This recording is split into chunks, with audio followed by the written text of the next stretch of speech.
talking to an administrator who deals with Veterans Affairs at school, and it was mentioned to him by another person how many hours I was taking this summer, which is 14, and he said, oh, that doesn't sound like such a good idea, and, you got a plan B for that? To which I said, no, I don't, that's why plan A has to work. And I was trying to be humorous about it. I don't really know this person. I'm not trying to get in a serious argument about what I believe my, abilities to be. And this man, he doesn't really take it as a joke, but he seems to be, very serious about trying to convey to me that I'm facing an extremely steep uphill battle, I guess, according to him. And he didn't really show faith in me. I mean, granted, he didn't know me, but he didn't show faith in my self-confidence either. He just kind of shook his head and was like, oh, gave me that, I don't know if that's going to work kind of face, like it looks like it could end badly. Which, sure, it could, but it won't. And all I could think to say at the end of the conversation was, well, maybe it's hubris and maybe it's not. It remains to be seen, which is true.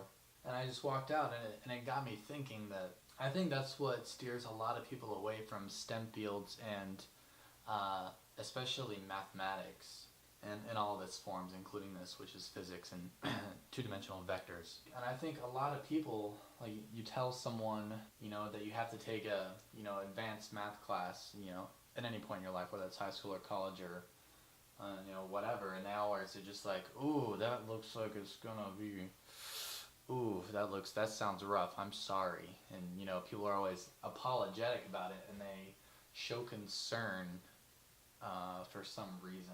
And I think that scares a lot of people away from mathematics and, hard sciences, which is kind of unfortunate, because I really think that the vast majority of people are totally and completely able to do this. Is it more challenging than, world literature? Yeah, of course.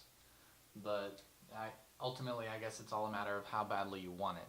And I think if anyone wants it badly enough, it's not that hard to learn. But I don't know, just something I was thinking about. But while I'm thinking about it, this is our dry erase board. It's pretty big, like 30 by 20, I guess. And I found that it's immensely helpful, especially for math. I got it while I was taking trig, and I was having to draw a lot in triangles and whatnot. And for whatever reason, I hate working on tiny spaces for a long period of time, like a notebook paper or something, which, whatever, it's fine for one or two problems, but if you're doing a lot and it requires a lot of drawing, I'd rather not waste a ton of paper on all my stuff. So this makes a lot more sense to me. I feel like most of the time I can think better when I'm standing up. I can draw large things. I can try and envision them conceptually and try and come up with different ways of representing and annotating problems. I don't know, that's just me. But since I've started doing this, I've been suggesting it to everyone I know who spends any amount of time writing things and then promptly erasing them. But that's that. Dry erase boards are kind of expensive for whatever reason, but I think at the end of this, it'll probably pay for itself in notebook paper, honestly, because I go through a lot. That kind of segues, I guess. Yeah, it does. Kind of segues into something I was going to mention in the update video that I uploaded prior to this, which is that I'm considering changing my major from computer science. Right now, it's not a hard consideration. I'm just kind of entertaining the idea, I guess, if you will. Well, I may as well just jump to it. I'm thinking about going either with mathematics or with physics. I've always really enjoyed both of them. I think that was largely in part to having good teachers in high school. Physics wasn't required in my high school. Honors physics was an elective that I decided to take. I didn't do amazingly well in it. I got a C in it, but I was also dealing with basically, stuff derived from calculus, and I was taking like geometry at the time or whatever. I didn't get very high into math in high school, so it was kind of made more challenging by that. But I had good physics and good math teachers, and I think that helped kind of nurture this interest in it. And so there are things I've always liked, and I've looked forward to taking them in college, and so I rather enjoy them.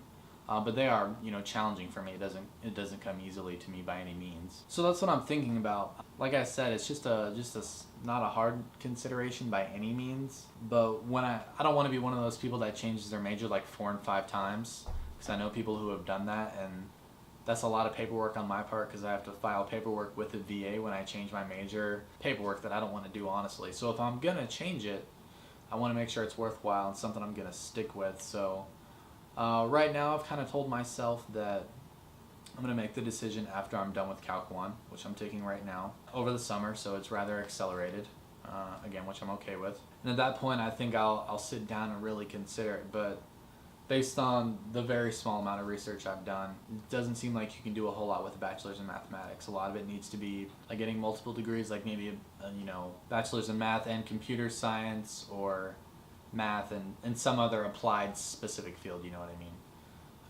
Engineering, what have you. And I don't know how I feel about grad school, especially since it wouldn't be well, I guess it could be paid for, I don't know. I guess it depends on the program. I mean, obviously Anna's is paid for, so it would all depend, but I don't want to jump into it just because I love it. That doesn't put food on the table, me enjoying things. Otherwise, I would have given up school a long time and just, continued reading and drawing pictures and playing the guitar, because that makes me happy.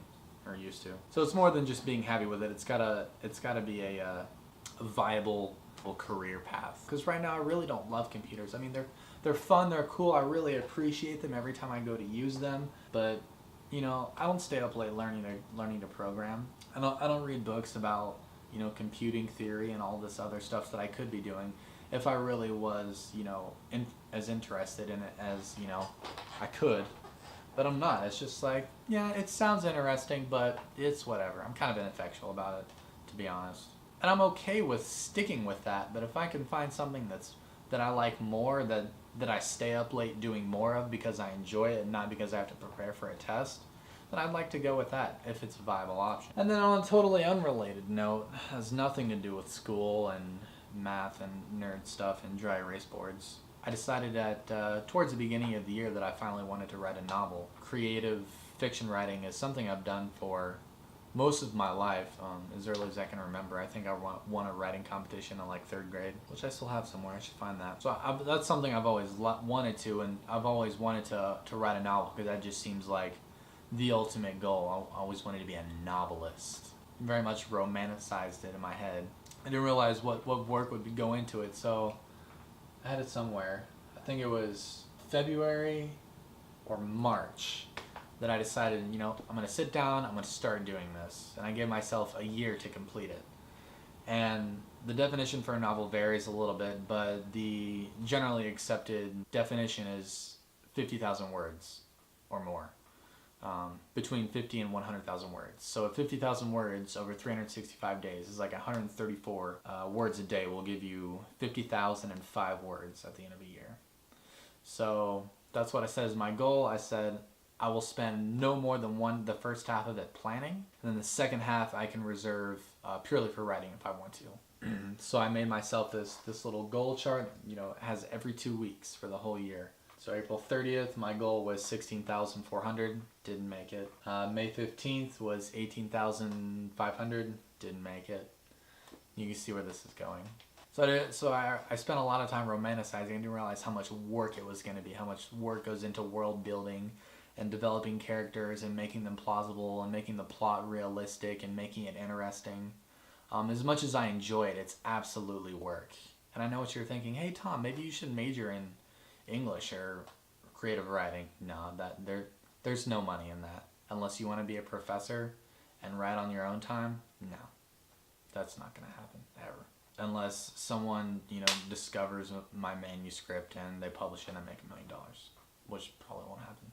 I've consistently fallen behind just because now I especially don't have the time to do it with summer semester. I mean, I hardly have time to exercise, much less write, which, is fine. I'm usually not a person who can sit down for 3, 4, 5 hours at a time and pump out several thousand words. When I do have a lot of time dedicated to writing, I will usually spend time brainstorming, and then once I get an idea, I will flesh it out and plan it and spend several hours doing that very easily. And then I'll spend some time writing it, and I'll just kind of go through that cycle over and over again. I'll get an idea, flesh it out, add it to the story, etc., etc. But I really haven't had time, which is unfortunate, but I think I kind of needed a break a little bit so that I can come back to it at a later time, probably at the end of the semester, with like kind of a renewed interest and energy in it and keep on with it. So that's that, but that's definitely something. But anyways, thanks for watching. We'll see you next time.